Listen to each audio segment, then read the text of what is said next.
Bonjour tout le monde, ici Millie Richardson de la Conscience en Soi, dans la belle demeure de Nancy Doyon à Québec. Bonjour Nancy. Bonjour. Donc, avec ces entrevues, je souhaite vraiment vous amener plein de couleurs différentes de c'est quoi vivre une vie consciemment.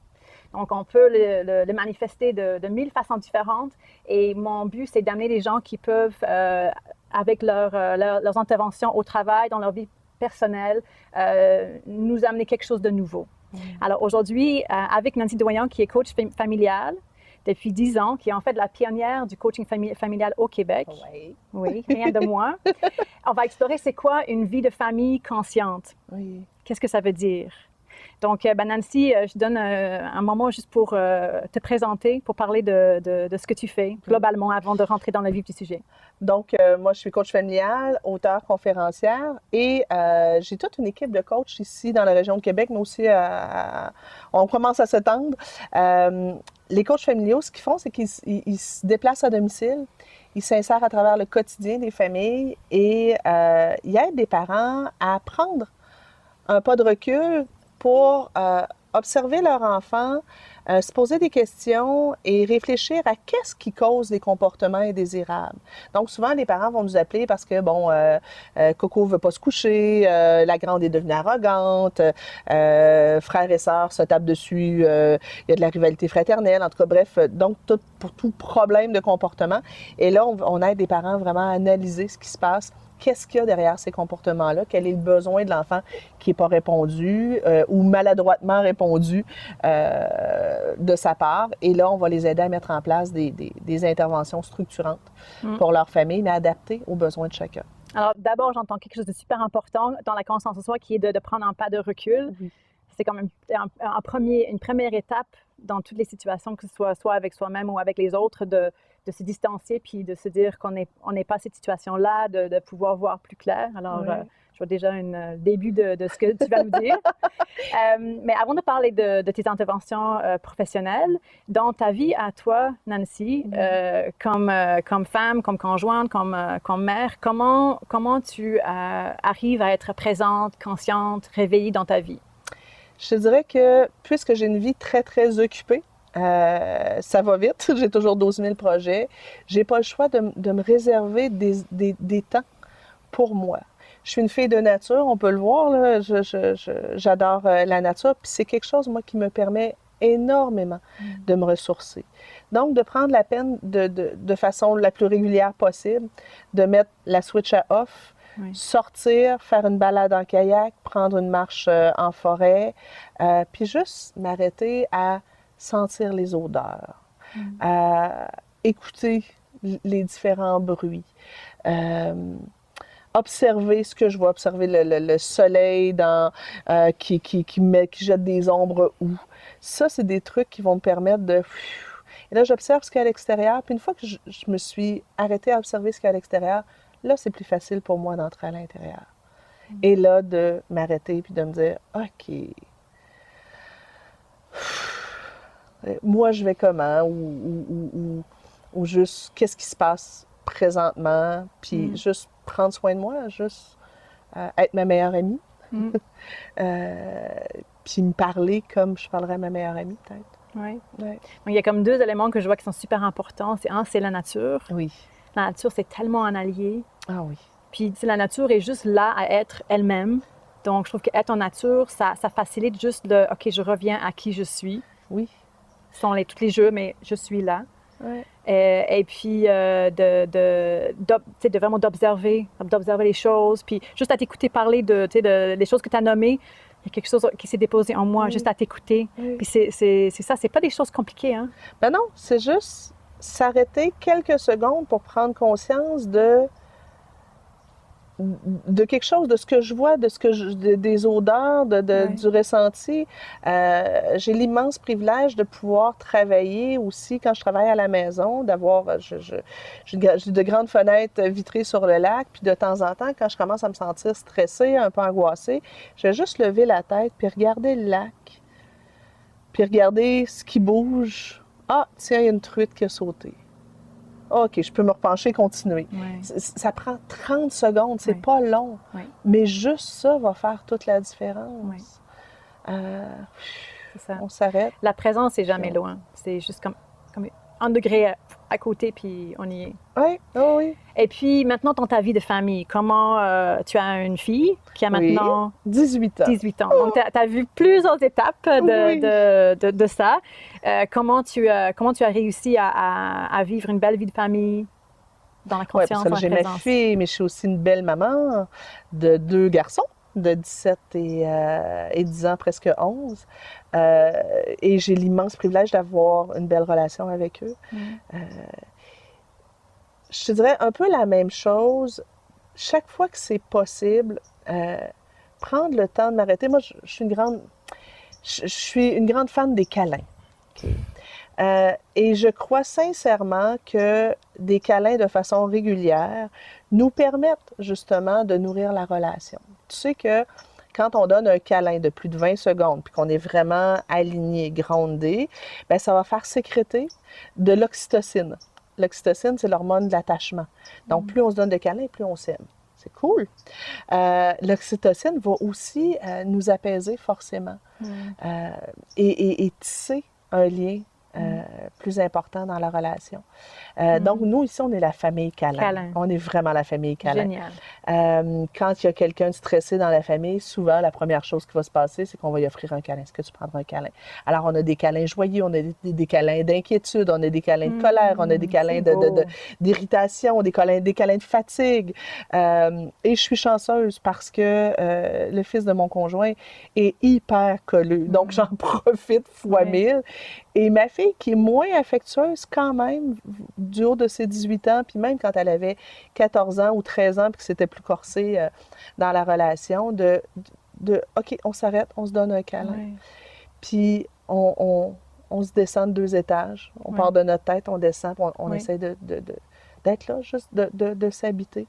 Alors, beau, moi, je trouve vraiment. que les câlins, puis souvent, je dis, moi, avec mes clients, je donne une prescription. Je prescris un minimum de 3 vrais câlins par jour. On devrait commencer la journée par notre câlin du matin. Et quand je l'oublie, le fils de mon conjoint vient me le dire, Nancy, j'ai pas eu mon câlin. Okay. Et si je lui donne un câlin et que je suis dans ma tête, il dit aussi, « Hey, oh, t'es pas là! » Génial! C'est une arme magnifique. Oui, c'est un petit bonhomme magnifique. oui, hein? Un câlin le matin, un câlin en arrivant de l'école ou de la garderie, puis un câlin au dodo. Ah, belle prescription. Et je suis persuadée que si les familles ou les gens qui écoutent font ça avec leurs enfants ou avec leurs conjoints, même chose. Plus de câlins, ça améliore n'importe quelle relation.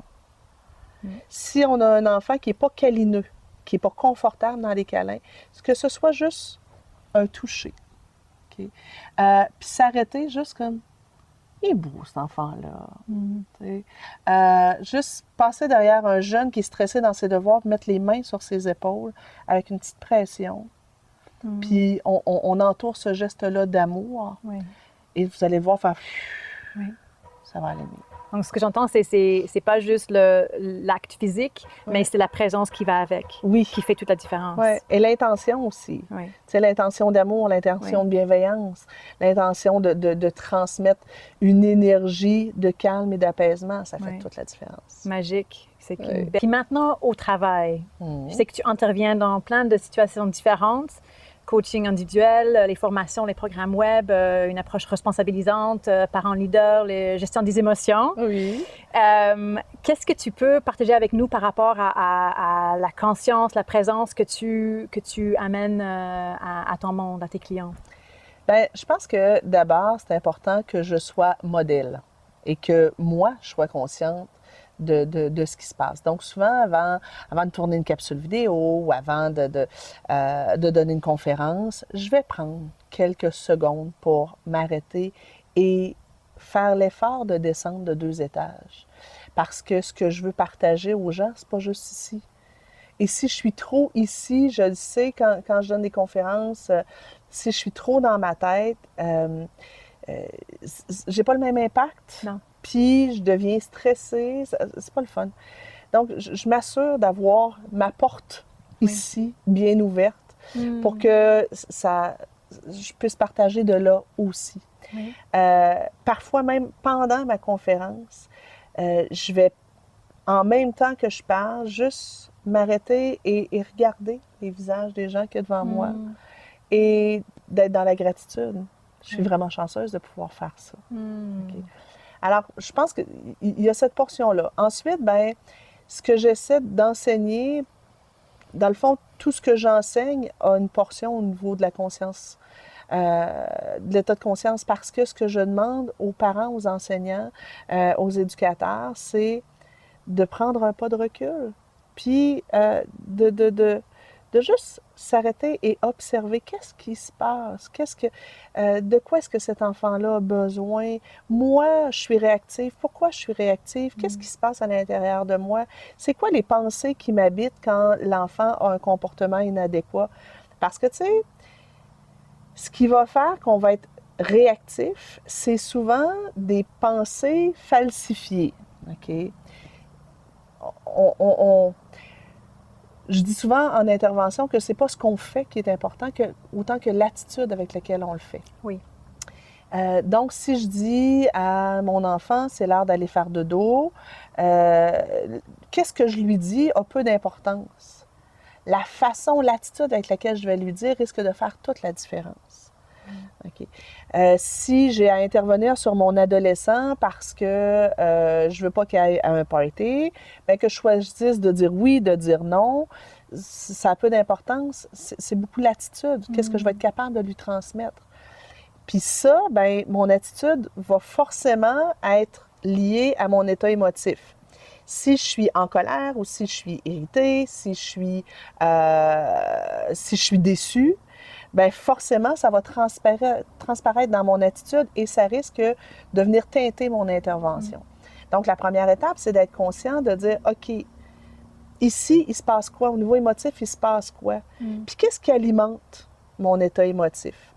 Et je trouve que l'endroit où on a un bon pouvoir comme parent, comme éducateur, comme prof, c'est de travailler sur qu'est-ce qu'on se dit. Alors, si je suis un enseignant et que j'ai un petit tannant derrière la classe et que chaque fois qu'il dérange, je me dis « Ah, le petit orieux, bon, il dérange encore. » Et que je suis tannée qu'il dérange lui. Caroline de bine. Et c'est ça que je nourris comme pensée, bien, c'est sûr que ça va amener de l'irritation. Et quand je vais intervenir, bien, ça va manquer de bienveillance. Je vais faire comme « Mathieu, là, tu arrêtes, tu déranges. » Et mon ton va être désagréable et ça risque de faire lever les mécanismes de défense chez Mathieu. Et là, bien, il risque d'avoir encore plus envie de me déranger au lieu de s'apaiser. Si ce que je me dis, c'est « Oh, pauvre Mathieu, aujourd'hui, il est très agité, je pense qu'il va pas bien. Je me demande qu'est-ce qui dérange Mathieu. Bon, mon petit cœur, il n'arrive pas à se concentrer ce matin. OK? Ou ah, tiens, mon petit cœur a la bougeotte ce matin. » Bien, alors, si j'ai des pensées de bienveillance, nécessairement, ça va amener un état émotif de bienveillance et je risque davantage de lui dire « Mathieu, tu déranges mon cœur. Fais un effort pour déranger moins. » Et si je dis « Mathieu, tu nous déranges mon cœur, fais un effort », bien là, ça risque d'amener Mathieu à dire « Oui, je vais essayer de faire un effort supplémentaire. » Et donc, dans pas mal toutes mes formations, ce que je dis, c'est prenons conscience de ce qu'on pense, de ce qu'on se passe comme réflexion, puis est-ce que ce que je pense est vraiment réaliste? Mathieu, dans la classe, s'il bouge, même s'il dérange, c'est sûrement pas pour mal faire. Puis s'il veut me déranger, s'il bouge pour me faire suer, bien, il y a une raison pour ça. Les enfants ne se lèvent pas le matin en disant « Qu'est-ce que je vais faire pour empoisonner la vie des adultes qui m'entourent? » Donc, s'il veut volontairement m'empoisonner la vie, c'est qu'il y a quelque chose qui ne va pas chez lui. Oui. Alors, quand on soigne nos pensées en se disant « Oh, il ne va pas bien. Oh, il y a quelque chose. » Et je pense à une maman qui me disait, quand sa fille lui faisait des crises, elle avait remplacé ses pensées de « Oh non, elle ne va pas m'en faire encore une » en se disant « Oh, ma fille a besoin de moi. » Et à partir du moment où elle se disait « Ma fille a besoin de moi », ça changeait tout son état émotif et ça lui permettait d'avoir une intervention qui aide sa fille à s'apaiser plutôt que d'être dans quelque chose qui est contraignant, de là, tu vas arrêter puis tu ne me parleras pas comme ça, puis là, ça faisait monter des trucs. Ce que j'adore à t'écouter là, Nancy, c'est de me rendre compte de nouveau du pouvoir qu'on a sur nous. Oui. Là, tu parles de prendre un peu de recul, de s'observer, d'identifier qu'est-ce qui est en train de se passer, puis faire un choix d'avoir d'autres pensées. Oui. Et ça amène un résultat complètement différent. Oui. Au lieu de comme la fermeture, puis quelque chose de négatif, là, c'est comme dans la bienveillance, puis dans l'ouverture, puis dans la curiosité. Ah, je me demande. Oui. Et souvent, ces pensées-là sont inconscientes. Ça passe vite, puis là, ben, on va vite dans l'action.